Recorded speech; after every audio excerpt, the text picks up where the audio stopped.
ஜெய் விஷ்ணு பிரமா எல்லா மன்னராட்சியிலிருந்து 5 வித கணக்கு பூராமே 5வது கணக்கில் அழிக்கும். 1 2 3 4 5 4 கணக்கில் விவசாயம் இருந்தது. 5வது கணக்கில் அழிச்சிட்டாங்க.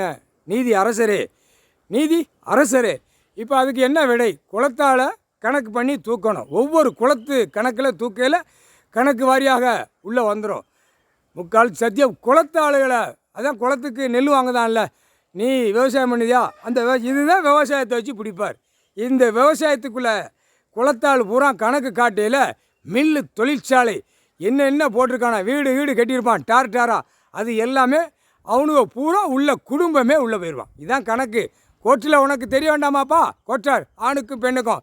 இப்போ எலுமிச்சம்பழம் கனி தமிழ்நாடு முழுவதும் நீதிமன்ற கோர்ட்டுக்கு எரிஞ்சிட்டார். இப்போ நீதிமன்றத்தில் எரிஞ்சா என்ன நடக்கும் புரிஞ்சுக்கோ. மானிட பிறவிக்கு எலுமிச்சம்பழம் கனி பவரால் எரிஞ்சிட்டார். எலுமிச்சம்பழம் கனி பவரால் தமிழ்நாடு முழுதும் இப்போ எரிஞ்சிக்கிட்டே இருக்கார். தமிழ்நாடு முழுதும் சென்னை மெட்ராஸ் விட்டோ கன்னியாகுமரி வரைக்கும் பாவத்தை செஞ்ச அந்த பாய் பேகளா பறவைகள் விலங்குகள் காலட்டயம் எல்லாமே கடவுள் டெண்டரில் வந்துக்கிட்டு இருக்காரு. எல்லா இடத்துலையும் உலக நாட்டிலே கையெடுத்து கும்பிடுது. வாயில்லாத ஜீவன் எல்லாமே கும்பிடுது. அதுக்கு கண் பார்வைக்கு கண்ணில் கடவுள் நான் வந்துட்டேன் கவலைப்படாதேன்னு ஆசீர்வாதம் கொடுக்கார். மானிட பேர்களுக்கு மண்டையில் ஏற்ற விட மாட்டார்.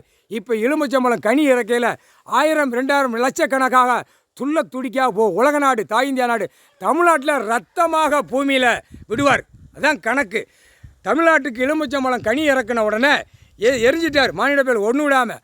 ஆனால் எல்லாரும் அந்த ரத்தம் மூளை குடல் போட்டாரா, அவனுடைய சதுரங்கர் அரசியல்வாதி ரோடு போட்ட ரோட்டில் செதறி விழும். இன்று நாளில் இருந்து